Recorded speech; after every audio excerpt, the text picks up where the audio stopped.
In the hills of rural St. Mary, where breadfruit trees lean heavy over zinc roofs and every goat knows who to avoid, Miss Joyce's name meant something. She was mother, midwife, prayer warrior, and peacekeeper. A woman who knew every remedy for a cold, every scripture for a storm, and every secret the district tried to forget. But now, she was gone. It was Sunday afternoon. The black and white funeral tents had been taken down. The graveside, still fresh, a mound of red dirt crowned with wilting flowers, rested silently in the far corner of the yard. The sun dipped lower over the hillside, casting golden streaks across the compound. Chickens scratched beneath the tamarind tree. The radio inside the house played low gospel choruses, but no one sang along. Around the yard, folding chairs leaned unevenly in the dirt. Men sat beneath the guinep tree sipping white rum and Manish water soup from enamel cups. Children kicked off their shoes and chased each other around a broken water tank. A pot of rice and curried goat steamed on a coal stove out back. Miss Joyce's last big pot, made by hands that remembered her recipes, but couldn't match her touch. And under that same sky, something else was brewing. Patrick, the eldest son, stood near the grave, lighting a cigarette. He wore a too-tight black dress shirt, sleeves rolled up, a thick gold chain sitting above the second button. His face bore the weight of loss, but also calculation. His eyes scanned the yard like a man with something to claim. He hadn't cried at the funeral, not once. To Patrick, grief didn't come with tears. It came with paperwork and a measuring tape. He was already thinking about the house, the land, the value. And then there was Janet, the youngest. She sat quietly on the steps of the veranda, her hands in her lap, still wearing her funeral dress, the hem now brushed with red dirt. Janet had never left the district. She never went abroad like the others. She had been Miss Joyce's shadow, her caregiver, her companion, her keeper. Unlike Patrick, Janet wasn't thinking about the land. She was thinking about the silence in the back room, the empty teacup by the bedside, the chair her mother no longer sat in. But deep down she knew grief wasn't the only thing coming. There were papers and plans and people with opinions. The morning after a funeral in rural Jamaica is strangely quiet. There was the silence of peace, but the silence of pressure, like the yard itself was holding its breath. The sky hung low over the hills, and the scent of strong bush tea and cooked food floated through the wooden house. Plates clinked. Footsteps were soft. No one wanted to be the first to talk, but everyone had something to say.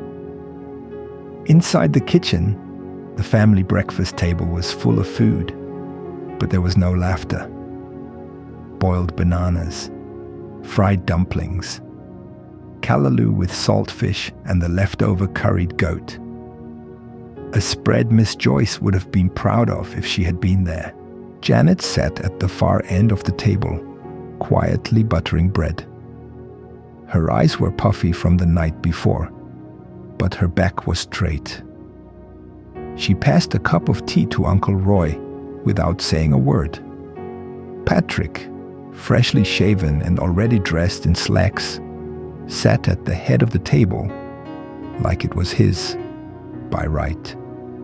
He sipped his tea slowly, tapping the side of the cup, looking around the room like a man waiting for the right moment to drop a stone in still water. Around the table, cousins whispered, trying to avoid eye contact. Aunt Mavis scraped her fork along her plate a little too loud. Then Patrick cleared his throat. So, what are we doing with the land? Silence. There it was. The question that had been circling like a vulture since The body was lowered into the ground. Janet didn't flinch. She just placed her knife down slowly and looked up. We're not doing anything with the land, Patrick. It's Mama's land. She said it should stay in the family. Patrick, leaning back, looked at Janet. And I am family.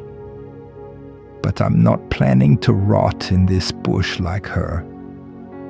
That land could pay off my loan. Start something new. We all could benefit if we think smart.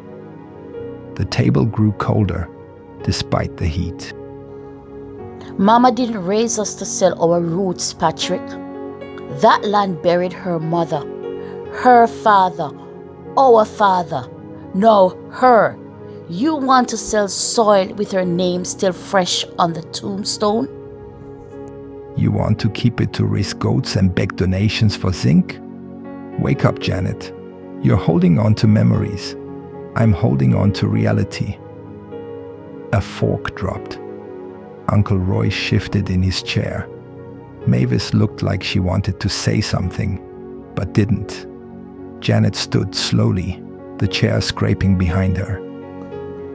Mama not even cold in the ground, and you're talking like she never mattered. You want to sell her blessing for pocket change? But you forgot that Mama prayed over that land. She walked it and anointed it. So if you think you can sell it without consequence, you don't know the God she served. She walked out, apron still tight, her hands shaking, not with fear, but conviction.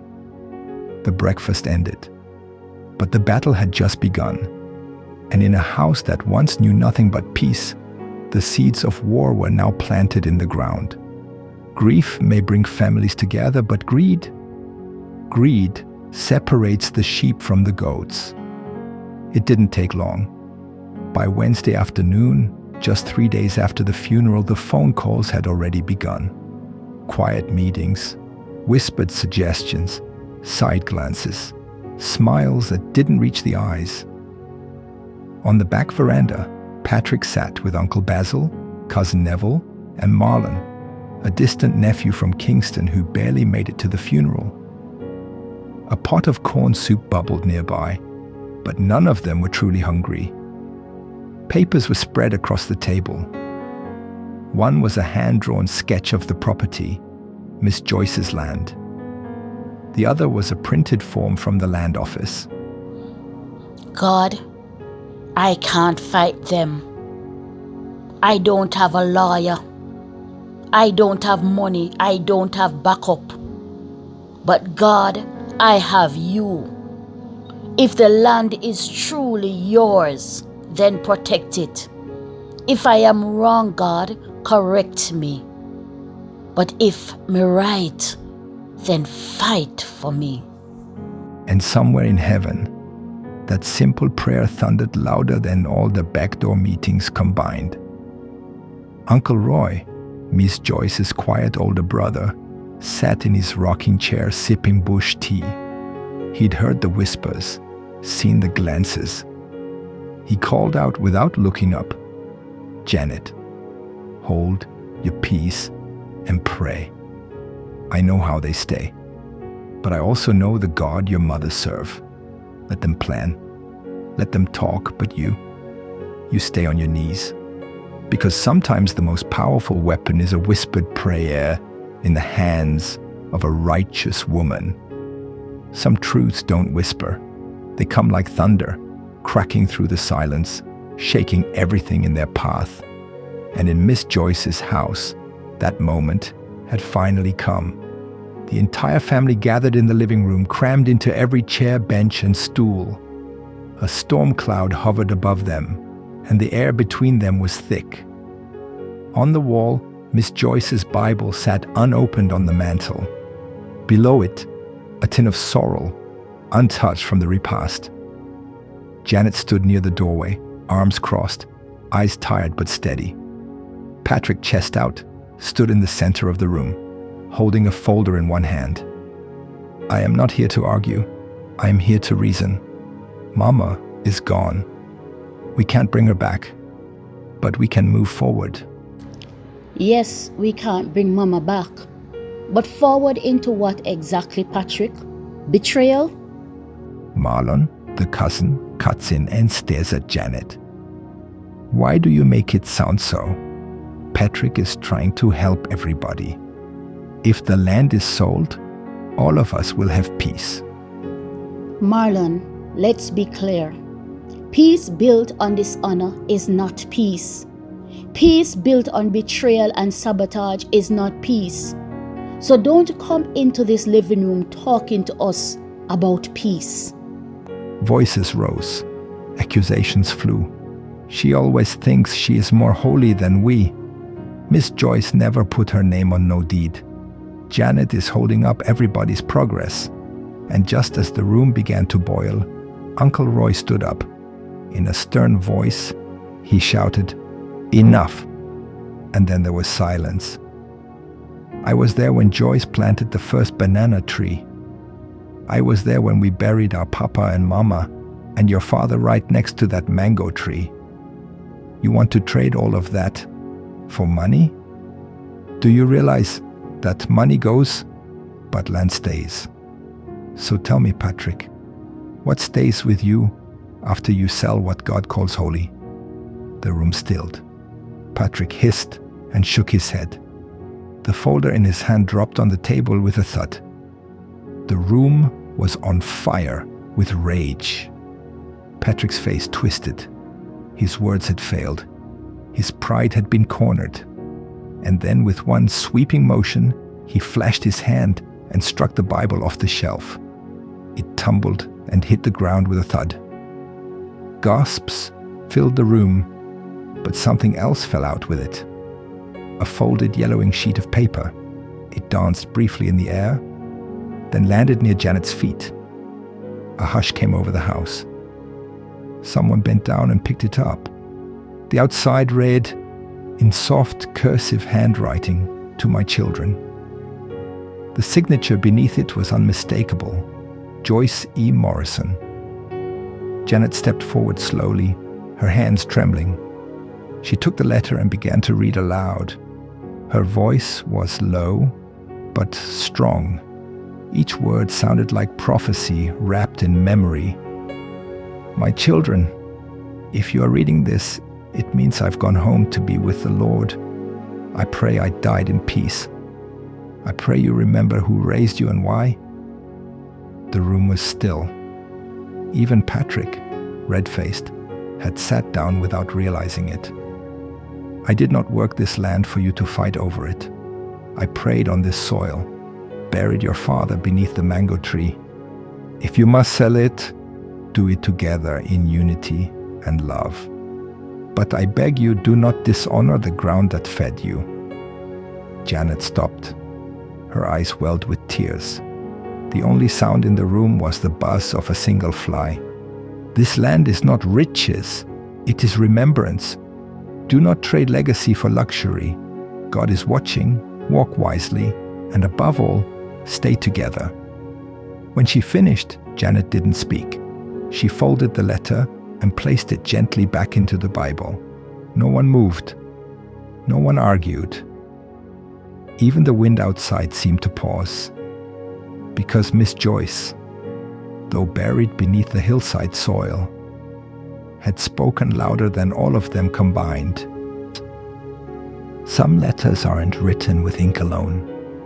Some are written with tears, and some with prayer. With the weight of knowing your voice must carry even after you're gone. It was a rainy Tuesday evening, the kind of weather that made the chickens tuck in early, and the dogs curl under the house for warmth. Inside the kitchen, the oil lamp flickered gently. The air was heavy with just the thought going through Miss Joyce's mind. Miss Joyce sat at her old wooden desk in her nightgown, a gray shawl draped over her shoulders. The rain tapped on the zinc roof like a heartbeat. On the table beside her, a tin of Vicks, an open Bible, and a half-drunk cup of bush tea. She reached for a plain sheet of lined paper, and with a deep sigh, she began to write. My children. Her pen moved slowly. She wasn't rushing. Every word felt like it was being delivered through her spirit, not just her hand. If you are reading this, I am no longer here. She paused and looked toward the photo of her husband on the dresser. She nodded and continued. This land you walk on is more than dirt. It's memory. It's a miracle. It's a sacrifice. I know there will be a quarrel. I know some of you will want to sell. But I beg you, remember who prayed on this soil. Her hand trembled slightly as she signed her name. Joyce E. Morrison. Then she gently folded the paper and slid it between the pages of her Bible. She didn't tell anyone, because some words are too heavy to speak in life, but too sacred to leave behind. She blew out the lamp, and as the room went dark, heaven wrote her faithfulness into its book. In that moment, though no one saw it, heaven bore witness. Some transformations don't happen in a flash. They don't come with lightning or thunder or crowds. They come after the noise has settled, after the truth has spoken louder than pride ever could. Everyone had gone home. The veranda was empty. The rain had long stopped, but Patrick stayed. He sat alone at the dining table, surrounded by half-washed cups, a folded land deed, and the echo of his mother's letter. The same letter he had tried to ignore now sat right in front of him. He hadn't said much after Janet read it, but something in him had shifted. This was the same man who stormed, shouted, struck a Bible from a shelf. Now, he couldn't even meet its cover with his eyes. He lit a cigarette, then put it out, then opened the Bible, Psalm 121, the same page, the same verse Miss Joyce had chosen. He read it aloud, slowly, and as he read, his voice cracked. My help cometh from the Lord, which made heaven and earth. And in that moment, it wasn't grief that broke him. It was conviction. The kind that doesn't just make you cry, but makes you turn around. He stood and walked to the window and looked out at the yard at the mango tree. He was looking at the dirt that covered his mother. Then he whispered, Mama, I'm so sorry. You were right. He folded the deed and walked to Janet's room and slid the paper under her door. No apology or speech offered, because sometimes the biggest breakthrough is the moment you choose to lay your rights down for something bigger than yourself. A year can change a lot. The trees grew taller. Babies are taking their first steps. Pain fades, and sometimes even the deepest wounds begin to heal. In St. Mary, on the same hill where Miss Joyce once walked barefoot in the early morning dew, the land still breathed, not as a battlefield anymore, but as a blessing. The house had been painted, not bright, not flashy, just clean. The fence was fixed. The mango tree now bears fruit again. Where the quarrels once echoed, now came laughter. A small wooden sign had been posted near the gate. The Joyce Morrison Family Resource Garden children played near the cassava rows. An elder taught 2 teens how to till the soil.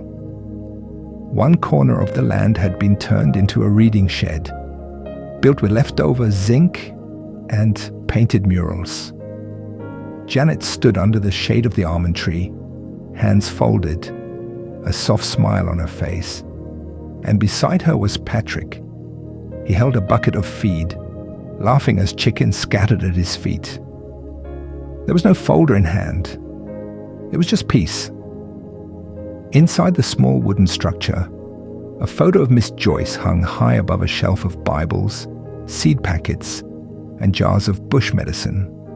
Below it, on a chalkboard wall, someone had written, "Your children shall rise up and call you blessed."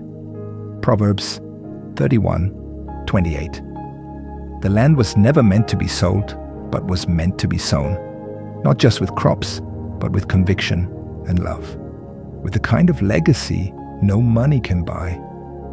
Miss Joyce was gone, but her hands were still in the soil, and her voice still in the wind. If this story stirred your heart, support us. Like, share, and subscribe to our channel for more modern Jamaican parables that uplift and inspire. Don't forget to leave a comment. We'd love to hear your thoughts. Let's keep the fire of faith, hope, and kindness burning strong across the world. Together, we can tell stories that change lives and build a better world. Blessings from Jamaica.